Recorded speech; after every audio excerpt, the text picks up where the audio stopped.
మీ పిల్లలు ఇంటర్మీడియట్ మరియు ఎంసెట్ చదువుతూ సబ్జెక్ట్స్ లో కన్ఫ్యూజ్ అవుతున్నారా? కాన్ఫిడెన్స్ లెవెల్ తక్కువగా ఉందా? రిపీటెడ్ మిస్టేక్స్ చేస్తున్నారా? అయితే మీకోసమే ఉంది rise app. 1 lakh question bank, performance analysis, online classes by experts, ఇంకా మరెన్నో ఫీచర్స్ తో మీ ముందుకొచ్చింది rise the perfect guide. Description లో ఉన్న లింకును ఉపయోగించి సబ్స్క్రైబ్ అవ్వండి. కాపాడుకుంటుంది ఒక కార్మికులనే మాట ఇక్కడ కూడా మొహమాటం లేదు. ఈరోజు రాష్ట్ర ప్రభుత్వం తరఫున కూడా ఇది ప్రజల ప్రభుత్వం, ప్రజల పాలన. ఈ ఆర్టీసీ సంస్థను కాపాడుకోవడానికి కావచ్చు, సంస్థ ఎదగడానికి కారకులైనటువంటి కార్మికులందరి సంక్షేమం మా ప్రథమ లక్ష్యం అనే మాట కూడా ఈ సందర్భంగా మనం చేస్తాం. ప్రభుత్వంది ముఖ్యమంత్రిగా ప్రత్యేకించి మాట చెప్పమన్నారు. కార్మికుల సంక్షేమం కావచ్చు, ప్రయాణికుల సౌకర్యం కావచ్చు, ఆర్టీసీ పరిరక్షణ, ఈ 3 అంశాలకు సంబంధించి భవిష్యత్తు కార్యాచరణ ఆర్టీసీని ముందుకు తీసుకుపోయే కార్యక్రమం జరుగుతుంది.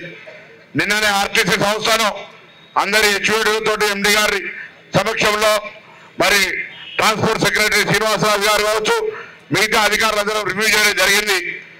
గత ప్రభుత్వాల వారసత్వంగా వచ్చినటువంటి కొన్ని అంశాలను మరి వాటిని అధిగమించడానికి సమయం పట్టినప్పటికీ కూడా అందులో కొన్ని కార్మిక సంక్షేమానికి సంబంధించిన నిర్ణయాలు, గతంలో చెల్లించాల్సినటువంటి బకాయిలు, వాటిని కూడా వీలైనంత వరకు అంటే ఆఖరి ప్రావిడెంట్ ఫండ్తో పాటుగా మీ యొక్క సెస్కి సంబంధించినటువంటి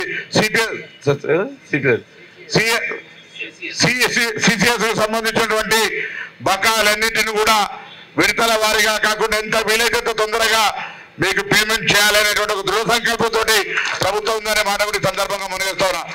మీ అందరూ కూడా కోరుతా ఉన్నా, సంస్థ తరఫున, ప్రభుత్వం తరఫున ఇంకా ఇప్పటికే మీరు ఒక నిబద్ధతతో పనిచేస్తూ ఉన్నారు. రద్దీ పెరిగింది. గతంలో 40, 50, 60% ఉన్న ఆక్యుపెన్సీ 100% దాటిపోతా ఉన్నది. కాబట్టి వాళ్ళ యొక్క మన మర్యాద ఆర్టీసీ సంస్థ తరఫున ప్రయాణికులకు ఇచ్చే మర్యాద కావచ్చు, ఆర్టీసీ సంస్థలో ఉన్నటువంటి 364 బస్ స్టేషన్ల లోపల ప్రయాణికులకు సంబంధించినటువంటి సౌకర్యాలు, పరిశుభ్రతకు సంబంధించి కూడా నిన్న రివ్యూలో చర్చ చేయడం జరిగింది.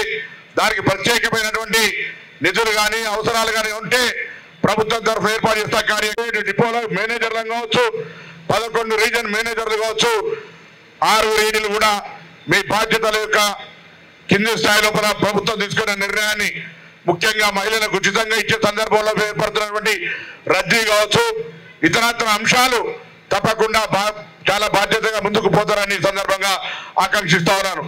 నేను సిపి గారితో పాటు ఇప్పటి గతం లోపల మొన్న కూడా డీజీ గారు ఒక మాట కోరినాను. సంఖ్య పెరిగింది, మహిళలకు సంబంధించి ఎక్కువగా బస్టాండ్లోకి వచ్చే కార్యక్రమం పెరుగుతూ ఉంది.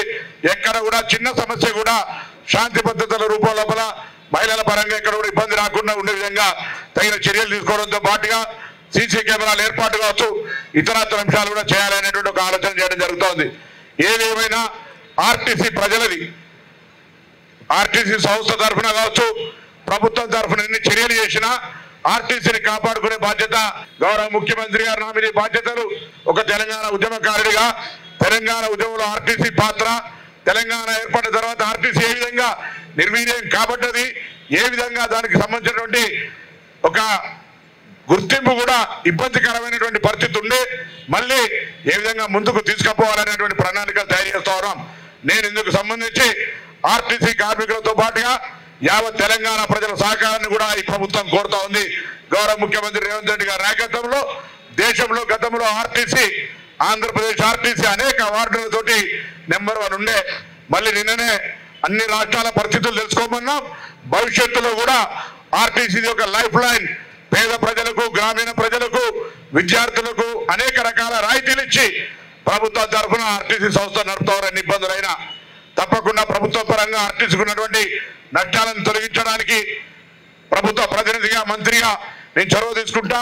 సంస్థను నడపడానికి ఎండి గారు సమర్థవంతంగా నడిపేటువంటి శక్తి ఉన్నది. కాబట్టి క్షేత్రస్థాయి దాకా ఆఖరికి అక్కడ ఉన్నటువంటి బస్ స్టేషన్లో చిన్న ఉద్యోగి దాకా బాధ్యతగా వ్యవహరించాలని సందర్భంగా కోరుతూ, ఈ బస్సులతో పాటుగా త్వరలో ముఖ్యమంత్రి గారు నిర్ణయం చేశారు. వారి చేతుల మీదుగా 1000 కాలుష్య రహిత నిర్మూలనకు సంబంధించి ఒక 1000 ఎలక్ట్రికల్ బస్సులు కూడా త్వరలో ప్రొక్యూర్ చేసుకోవాలని ముఖ్యమంత్రి గారు నిర్ణయం చేశారు. వాటిని కూడా వీలైనంత త్వరలో ప్రొక్యూర్ చేసి ప్రజల సౌకర్యార్థం ప్రజలు మరి రవాణా కార్యక్రమం ప్రారంభం చేస్తారనే మాట మనం చేస్తూ మరొకసారి ఈ వేదిక ద్వారా ఆర్టీసీ కార్మికుల సంక్షేమం, ఆర్టీసీ పరిరక్షణ, ఆర్టీసీ ప్రయాణికుల సౌకర్యానికి సంబంధించి ఎక్కడ కూడా కాంప్రమైజ్ కాదు. తప్పకుండా ఈ ప్రభుత్వ ఉద్దేశం అదే మాట మరొకసారి మనం చేస్తూ భవిష్యత్తులో ఆర్టీసీకి సంబంధించిన అన్ని అంశాలకు ప్రజలు సహకరించాలని కోరుతూ ముఖ్యంగా ఈ ప్రభుత్వం నిర్ణయం తీసుకొని అది రవాణా శాఖకు సంబంధించినటువంటి 6 గ్యారంటీల్లో మహిళలు ఉచితంగా ప్రయాణం చేసేటువంటి దాని స్పందన చూసిన తర్వాత ప్రతి గల్లీకి వాడకు మానవుల్లో ఏ విధంగా నరాలు ఉంటాయో ప్రతి మన బాడీలో ఎక్కడైతే నరం లేకుండా ఉండదో ఇలా ప్రతి గ్రామానికి సంబంధించి ఆర్టీసీ బస్సు అందులో ప్రభుత్వ పథకం మహిళలు ఉచితంగా వాడుకునేటువంటి ఒక సౌకర్యం ఉందంటే ఇది చాలా పెద్ద ఎత్తున స్పందన ఉంది. ఇటువంటి కార్యక్రమం కర్ణాటకలో కూడా కాంగ్రెస్ ప్రభుత్వం చేస్తూ ఉంది, ఇక్కడ కూడా చేస్తూ ఉంది. ఎటువంటి ఇబ్బంది లేకుండా భవిష్యత్తుకు తీసుకుపోతామనేటువంటి హామీ కూడా తెలంగాణ అక్క చెల్లెలందరూ కూడా ఈ సందర్భంగా ఇస్తూ మరొకసారి ఈ యొక్క నూతన బస్సుల ప్రారంభ కార్యక్రమానికి వీటి ఏర్పాటుకు సహకరించిన అధికార యంత్రాంగానికి అభినందన తెలియజేస్తూ భవిష్యత్తులో ఇంకా ముందుకు పోవడానికి సలహాలు సూచనలు అందరి నుండి కూడా సంస్థ బాగు కోసం, సంస్థ కార్మికుల సంక్షేమం కొరకు ఏ సూచన చేసినా ప్రభుత్వం వినడానికి సిద్ధంగా ఉంది.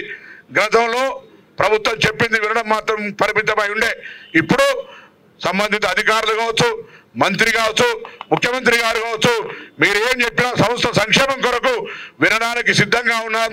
ఈ మార్పు మీరు కోరుకున్న మార్పే కాబట్టి ఆ మార్పుకు అనుగుణంగా భవిష్యత్తు కార్యాచరణ పరిపాలన కొనసాగుతుందని మరొకసారి మనవిస్తూ మీ అందరికీ సందర్భంగా శుభాకాంక్షలు, ధన్యవాదాలు తెలుస్తూ నమస్కారం చెప్తూ ముగిస్తా ఉన్నాను. కోరుతున్నాను.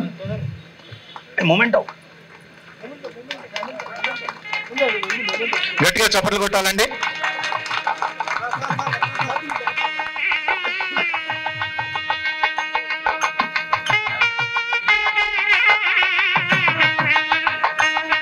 అదేవిధంగా జిహెచ్ఎంసీ మేయర్ గద్వాల విజయలక్ష్మి గారిని కూడా సన్మానం చేయవలసిందిగా ఎండి గారిని కోరుతున్నాను.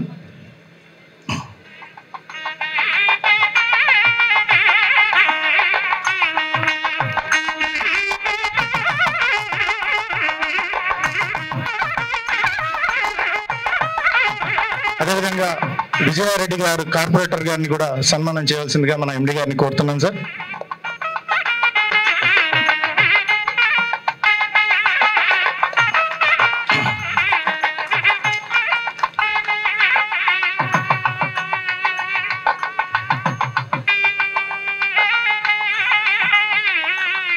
మన సిపి శ్రీనివాస్ రెడ్డి గారిని సన్మానించవలసిందిగా ఎండి గారిని కోరుతున్నాను.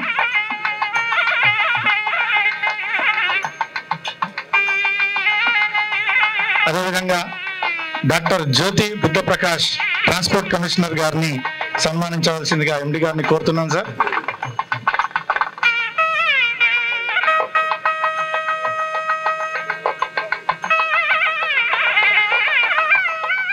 డిసిపి శరత్ చంద్ర పవార్ గారిని సన్మానించవలసిందిగా ఎండి గారిని కోరు.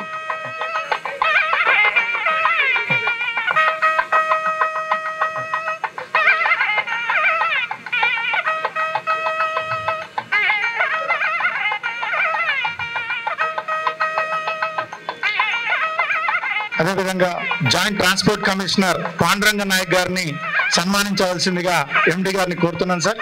పాండురంగ నాయక్ గారిని సార్.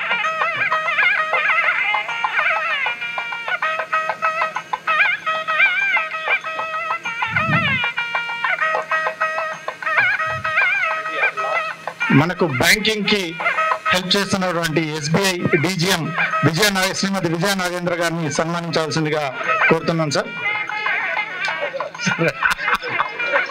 గట్టిగా చెప్పలు పెట్టాలండి. అదేవిధంగా ఎన్విఆర్ శాస్త్రి రిలేషన్షిప్ మేనేజర్ గారిని కూడా సన్మానించవలసిందిగా ఎండి గారిని కోరుతున్నాను sir.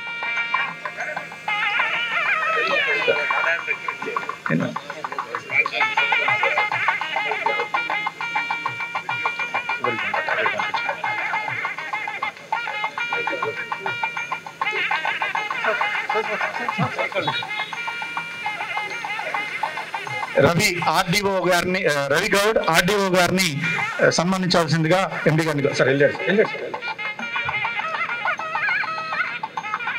Srinivas, president bus body association నుంచి స్టేజ్ రావాల్సిందిగా కోరుతున్నాను.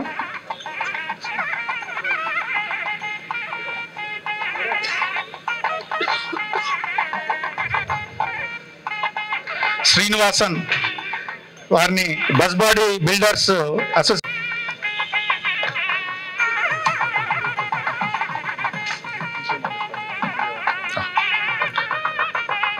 Thank you sir, thank you. ఇప్పుడు అందరు గెస్ట్ ని కింద ఫ్లాగ్ ఆఫ్ కి రావాల్సిందిగా కోరుతున్నాను. ముందుగా మీడియా మిత్రుల రైట్ సైడ్ ఉన్న